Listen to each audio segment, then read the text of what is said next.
baliw. Eh, may baliw. Baliw ka namin daw! Baliw! Baliw ka namin daw! Baliw! Baliw!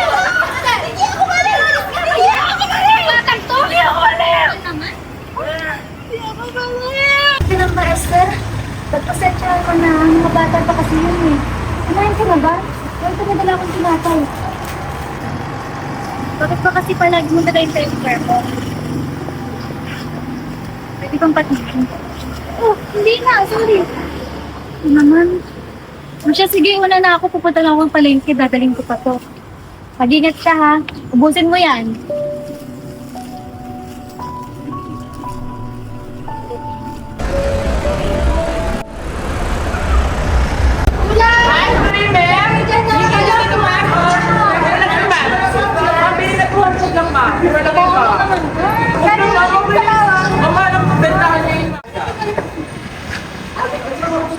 Uy, di ba sa mga February? Alam ko na yun? Wala ko ba nasa Amerika siya? Ako ba nasa bakasyon? Fairness, gwapo siya. Nandito na kagad kayo. Ako na magpapaliwanag kay Dad. Huwag ka na mag-alala. Gusto ko lang makita yung sitwasyon ng mga tao dito sa Tanroman. Pero sir, kaya ko na to. Anay, tulungan ko na po kayo. Eh, maraming salamat, Iha. Sino pa po ang tulungan dito kung di tayo ng call, diba? Okay, ito. Salamat ulit, Iha. Mauna na ako.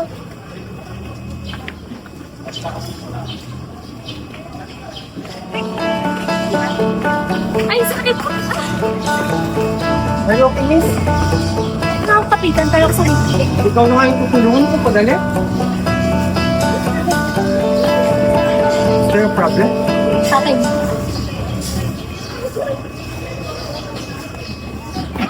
Bayan ka lang kasi. Oh, sino na naman, best? Ako lang, at least one. Gusto lang may pa ng gulay ngayon. Ang mahal ba naman ang kilo? Ano ba pagkagawa? Alam mo na, hindi nakasama mo na. Mayroon ko natin. Excuse me, sino ka rap? Ay, wala po! Tatay mo. Uy, si Rin! Totoo naman na, kurap yung tatay niya. Really? Hindi nyo alam yung pinagdadaanan ng family ko. Kaya wala kayong karapatan na sumbatan yung dad ko ng ganyan. What's your name? Si Rin po! Si Rin po ang name niya. Beautiful name. Sirin, I like it.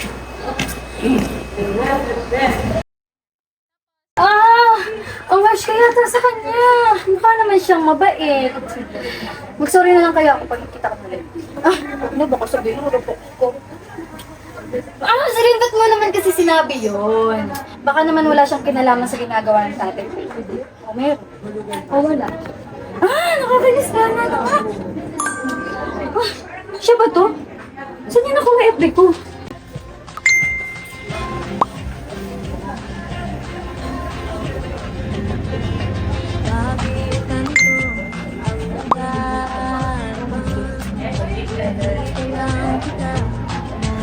Wait. Bakit niya ako aayahin mag-date? Kaya ko ba to? Basta hindi ako pupunta. Sino ba siya? Ay, anak lang naman siya ng mayor. Bakit pa kasi ako nandito? Bakit di ako nakadress? Huwag na kaya akong tumuloy. Sayang naman yung pagkakataon na makausap ko siya tungkol sa palengke.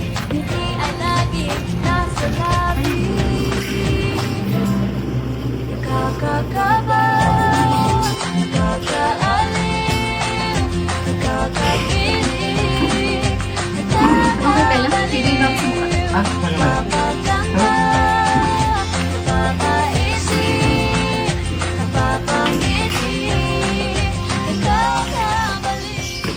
Tungkol nga pala din sa palengke. Gusto ko lang humingi ng sorry sa mga nasabi ko kahapon. Kaya pumayag din ako sa alok ng mag-lunch. Wala yun. Saningan naman ako dun. Mula noon hanggang pagbalik ko galing US, naririnig ko na yun. May mabuti kang puso. Thank you kung ganyan yung nakikita mo sa akin. By the way, ang ganda mo pala.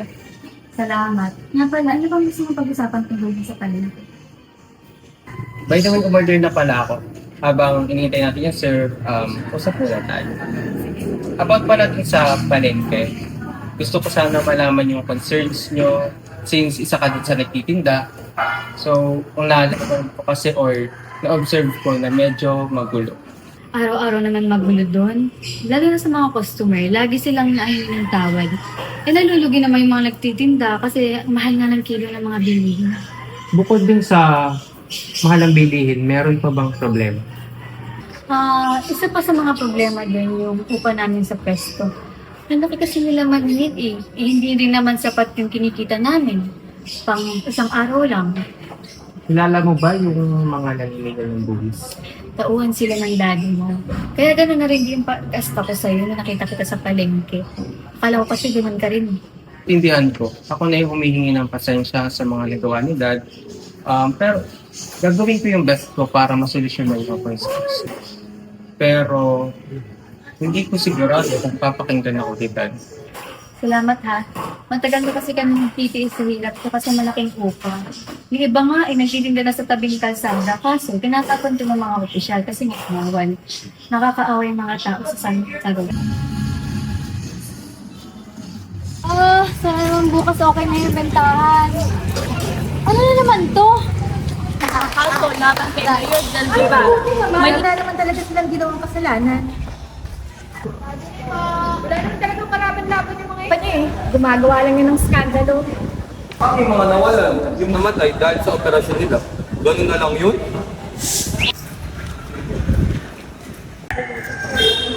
Siguro, may nagbago na talaga. Baka matulungan kami ni Marcos para ayusin. Hindi! Sinungaling! Sinungaling! Sinungaling! Bakit niyo sila pinapalakpakan? Masasama silang tao! Ay nako, ito naman yung baliw. Baliw! Hindi ako baliw! Sir, ano ba yun? Ano nangyayari sa'yo? Ba't ka nagkakaganyan? Sige, ikaw! Saan ka mapasunta? Pinapalabas na naman nila na may bahid yung mayor. Meron siguro yung babaeng yan. Oo nga, eleksyon na naman kasi. Bakit parang takot na takot siya? Hindi siya ganyan dati. Marcos, totoo bang tinutulungan mo kami? O niloloko mo rin kami?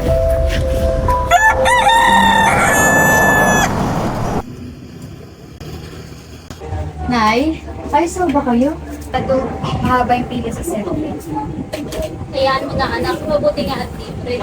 Nay, hindi lang po porky libre, hindi na makataro nga yung servisyo nito. Oo nga pala anak, nasabi mo na ba kay Kate na bantayin yung kapatid mo habang wala tayo? Nay, oo nga po, nasabi ko na yun kahapon pa. Tsaka, ulit ko na ng paglabas natin, maaga pa naman. Tara na po. Hoy Faith, ang agam mo ah! O ano man sis, kailangan ko kumita ng pera eh. Teka, paano sa kayo? Oo, kailangan maaga kami makapila eh. Uy, si Samantha, ikaw na bahala. Oo naman, walang problema. At saka, itong mock mamaya ha, tungkol kay Marcos. Uy, wala yun. Eh, teka, nakita mo ba si Esther? Ay, maaga pa naman, hindi ko nakita eh. Baka tulog pa yung kung saan-saan. Sa bagay. Sige, kita na tayo Sige, ingat kayo sis ha.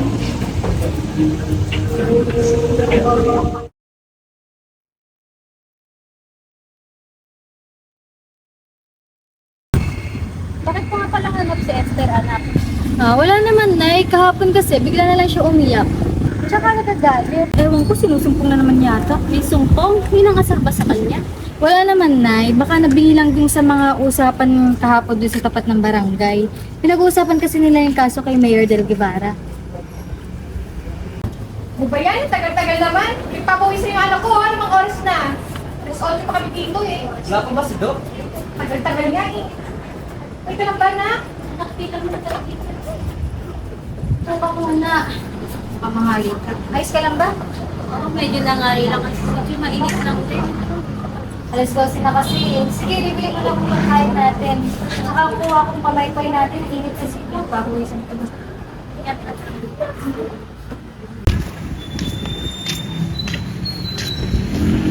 Hello, Eric. Sabihin mo na ako dito sa tapat ng Pure Ganun ba yun? Hello, Eric. Balikan kita mamaya. Oh, Marcos, ano ginagawa mo dito? Wala. Napadaan lang. Tapos nakita kita. Ikaw. Sinamahan ko si nanay magpa-check up. Medyo lumala yung ubi.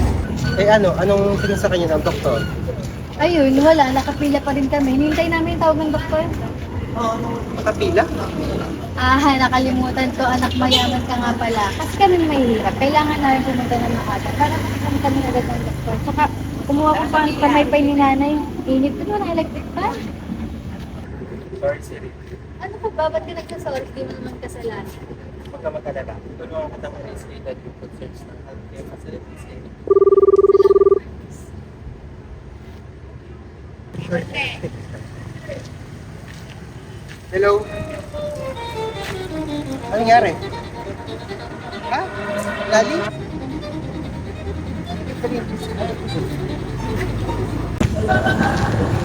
Sige. I miss you. Dali? Teka. Ano nagdarali ko?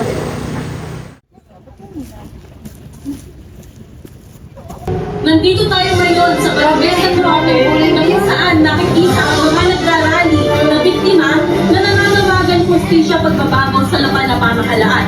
Nananawagan sila ng hustisya matapos mabasura ang mga kaso laban kay Mayor Glenn Guevara. May ilan nagsasabing ang mga kaso laban kay Mayor ay napabilis ang pagpapawalang sala at may duda sa transparency ng proseso.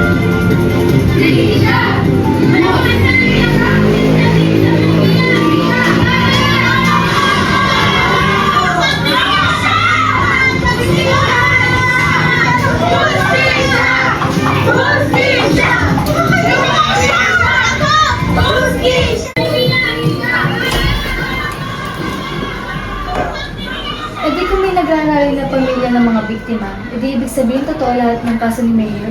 Ang hirap talaga. Parang walang makakatulong dito sa atin. Lagi na lang binabasura yung mga kaso ng mga mahihirap. Ate, iniisip mo ba? Bakit kaya nasangkot ang tatay sa panahon ng war on drugs? Hindi ko rin alam, Sam. Pero ang tanging alam ko, hindi siya drug user, hindi siya kriminal. Pero ate, paano kung totoong sangkot si Mayor? Paano kung siya ang dahilan ng pagkawala ni tatay at ng iba pa? Hindi ko rin alam. Pero ganito talaga yung sistema sa Pilipinas eh. May mga makapangyarihan na nagbabago ng katotohanan. Eh si Marcos, nakikita niya kaya ang lahat? Alam niya ba ang totoo? Sa tingin ko, hindi ko rin alam eh. Sa katunayan nga, galit din siya sa tatay niya. Kaso, inaalala niya yung kalagayan nila ng nanay niya. Eh anong gagawin natin? Kung may magandang timing, siguro natulungan na niya tayo.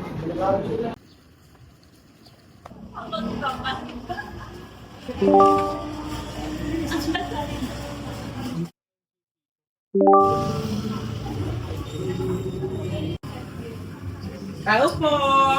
Hoy, Bes! Ano ba yan, Faith? Ano naman ginagawa mo dito? Ayayin sana kita. Tara po, trip! Gusto ko pwede inaya kasi ako ni Marcus naman. Sasabihin ko siya. Talaga? Anong oras? Tara! Ayos na kita! Ano bang ginagawa mo? Ayos na ka! Ako na bahala sa'yo, Bes. Ayun po ka. Oh, ayos na kita. Ayusin mo.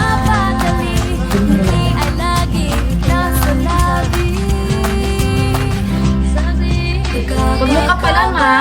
Okay lang to. Kailangan mo ganda.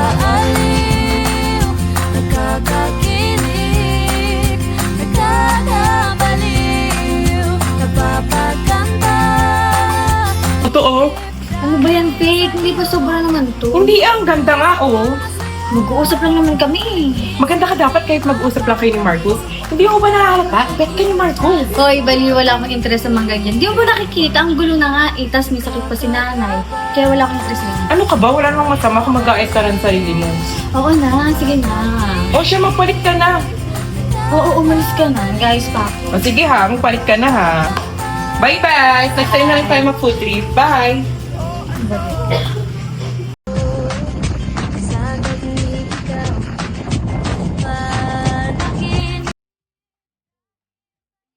Sirin, may balita ako sa'yo.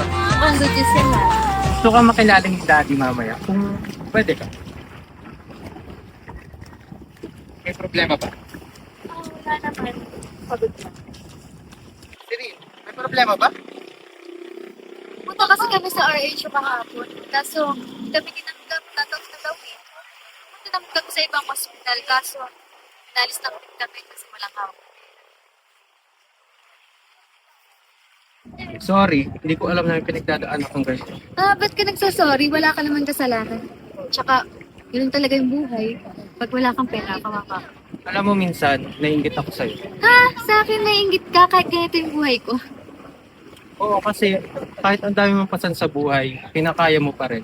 Ako na anak ng mayor, ang daming problema na pakiramdam ko, nakakulong ako sa isang mundong hindi ko pinili. Maswerte ka nga eh. May magulang kang makapangyarihan, mayaman, may pera. May nakaset na future para sa'yo. Privilege nga, pero hindi ibig sabihin nun, hindi ko nakikita yung hirap dito. Yung hirap mo.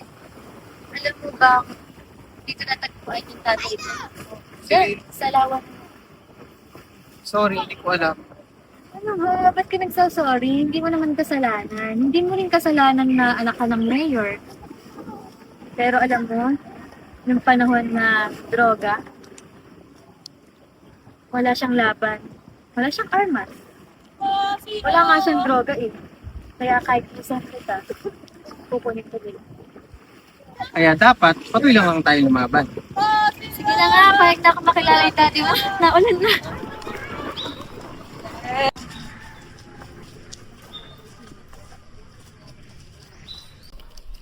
Okay ka lang ba, Sirin? Oo, medyo kinakabahan lang ako. Huwag kang magkalala. Nandito ako.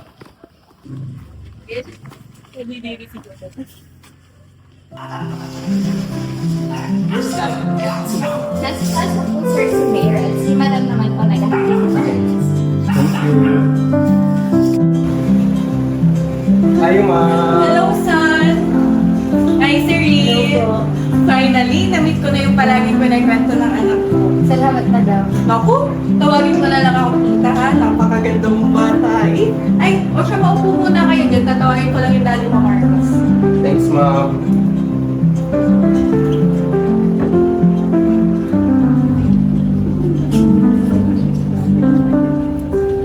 Dad, Hey, son. ito na ba si Siri? Oo po, Mayor. Magandang araw. Magandang araw rin, Tina. Halika, maupo tayo.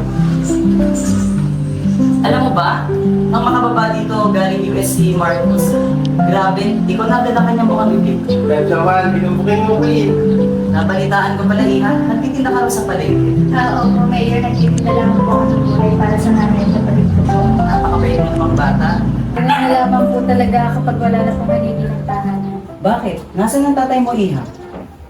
Nadamay po kasi siya sa war on drugs. Hanggang ngayon po wala pa rin po prescription.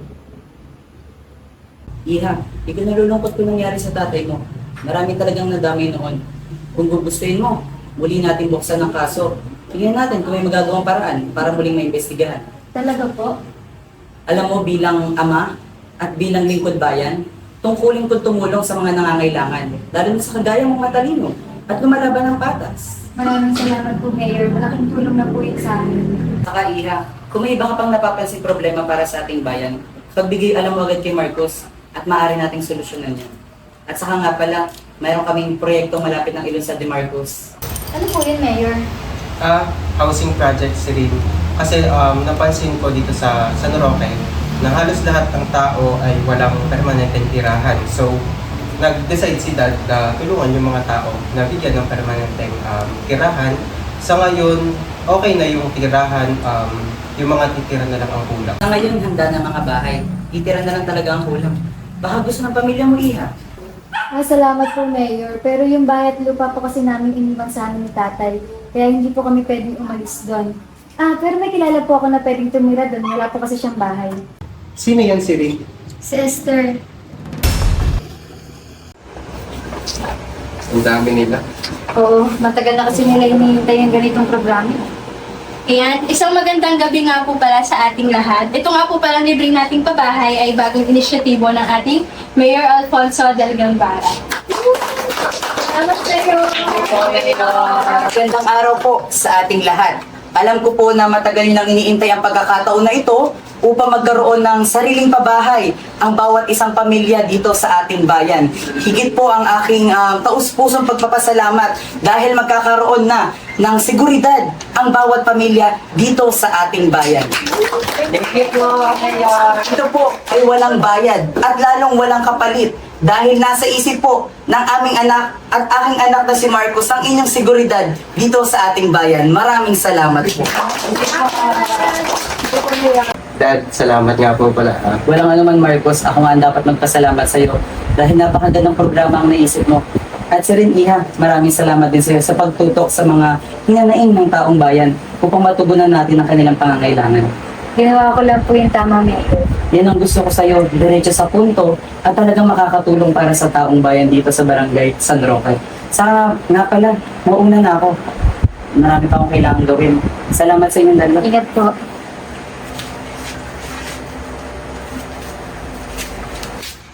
Sir Marcos, Sirin, maraming salamat po. Hindi po namin naasahan na makakatanggap po kami ng ganito. Wala yun. Masaya na ako kahit sa simpleng paghahanap ko sa mga taong katulad niyo ay natulungan ko kayo. Tama si Siri. At importante din na maramdaman ninyo na may bagong simula. Sirin, Sir Marcos, tapos na po kami magpalista. Uuwi po muna kami para po makapag-arrest ng gamit para po sa paglipat mamaya. Maraming salamat po ulit. Sige po.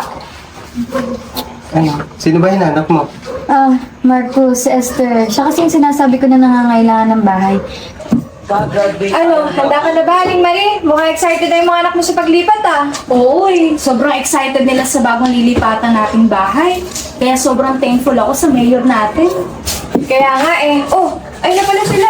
Sir Marcos at Sirin. Magandang gabi po. Kumusta po? Ready na po ba kayo sa paglipat? Oo, ready na kami. Tara na kaya. Hintay lamang po, malapit na po yung sasakyan niyo para papunta po sa bagong bahay para makalipat na rin po kayo. Salamat, Sir Marcos, Sirin. Nakaw, walang anuman ho.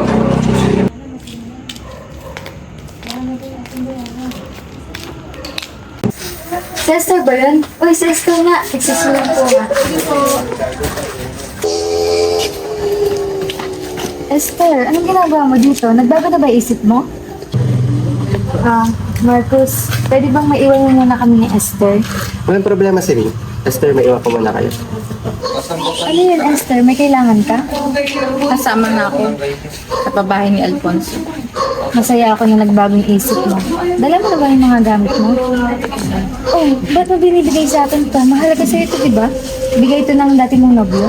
Ayan lang ang may bibigay kong pasasalamat sa iyo. Sana ingatan mo. Mag-iintay na lang ako dito hanggang sa umalis tayo. Oo, sige. Bakit parang normal si Esther? Bunso, paabot naman ng gamot ko dyan sa may tabi ng aparador. Bunso! Kaya wala ka palang narinig dyan, naglalaro pa. Kaya ba galing yan? Bago ba yan? Sorry po, Nay. Galing po ito kay ate kanina. Binigay po nila sa akin ni Kuya Marcos. Ganun. Tulungan mo ako mamaya mag-pick up at para makainom na rin ako ng gamot. Okay po, Nay.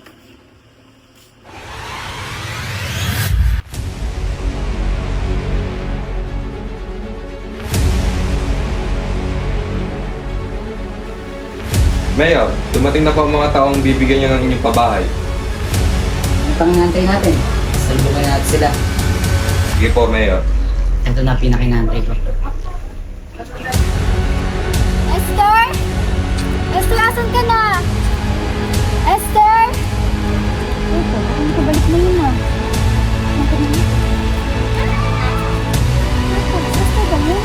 Esther? Esther?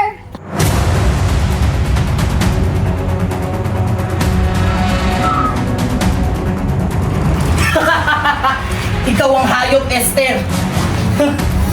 Sobrang talino mo, no? Akala mo may isahan mo ko? Kaya gustong-gusto kong paano ko magtrabaho sa akin noon. Ang dati kong sekretarya na asawa ng santo kong kapatid. Tagal-tagal kitang pinapahanap. Nandito ka lang pala. Nagpapanggap ka pang baliw. Dapat lang sa kapatid ko lang namatay siya. Dahil pare-parehas kayong pakialamero! Ibig sabihin, totoo lahat ng kaso ni Mayor. At isa si Esther sa mga biktima nito. Ibig sabihin ba, ginamit din ako ni Marcus para makuha nila si Esther. Walang niya ka talaga, Alfonso! Dahil ang igit ka sa kanya, hindi mo siya kaya igitan! Dahil masama ang ugali mo, kaya ayusin mo! Wala kang alam! Parehas kayong pakilamero! At hadlang kayo sa mga plano ko! Plano? Planong pandemonyo? Plano na kurungkutin lahat ng pera ng taong bayan at isisi sa mga matinding politiko? At ikaw din ang punot dulo ng mga namatay dun sa war on drugs dito sa San Roque? At ikaw din ang pumatay kay Lucas? Sa sarili mo kapatid!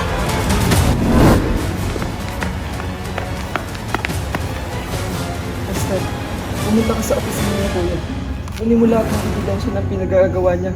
Ayoko iwan kita dito. Malis ka na, Esther. Kapatayin ka ng kapatid mo! Lucas! Malis ka na.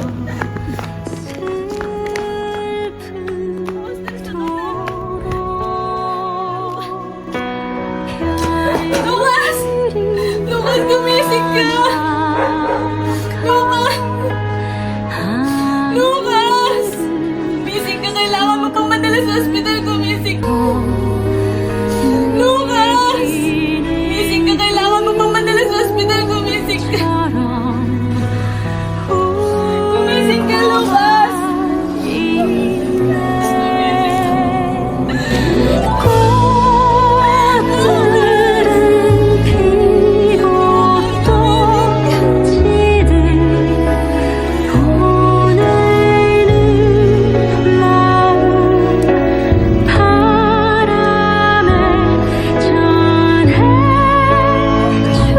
Alfonso del Guevara. Hindi talaga ako nagkamali. Alam mo ang lahat. Dahil ikaw lang ang may access sa lahat ng personal kong gamit. Pares kayong pakialamero no? Nakipagtulungan at nakipagrelasyon ka pa sa santo kong kapatid. Huwag kang mag-alala. Malapit na kayo magkasama ni Lucas. Pero bago yun, asan ang USB ko? Tama. Yung kaisa-isang bagay na mahalaga kay Esther. Babalikan kita, Esther.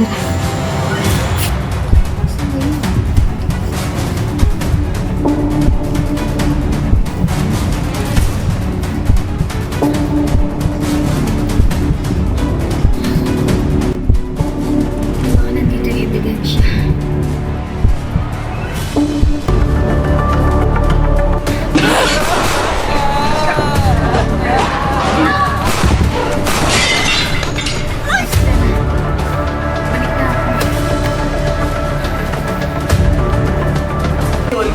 Asan yung USB ko? Esther!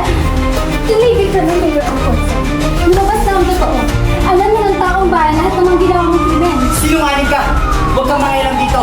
Alam ng taong bayan kung ano ang totoo! Alam mo ng taong bayan at nakita na nila yung ebidensya. Sinungaling ka! Wala kang pruweba!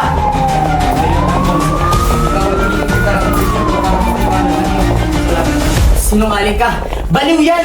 Wala kayong pruweba! Ayos ka lang ba, Esther? Nasaktan ka ba? Ha? Okay na, ligtas ka na. Naging maayos na si Esther. Bumalik na siya sa pagiging normal at unti-unting nagiging masaya. At si Alfonso, napatawan siya ng habang buhay na pagkakulong. Mabilis siyang nahatulan dahil sa tulong ni Marcus. Si Marcus mismo ang tumistigo sa mga krimen ng tatay niya. Sobrang saya ng puso ko. Akala ko katulad siya ng ibang anak ng politiko na tinatamasa ang pera ng taong bayan. Pero iba siya.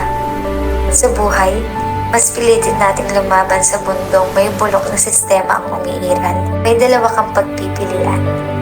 Ang magpatalo o ang lumaban. Hindi tayo bulag at mangmang. Bukas ang ating mga mata at tenga sa katotohanan. Kaya't huwag tayong maging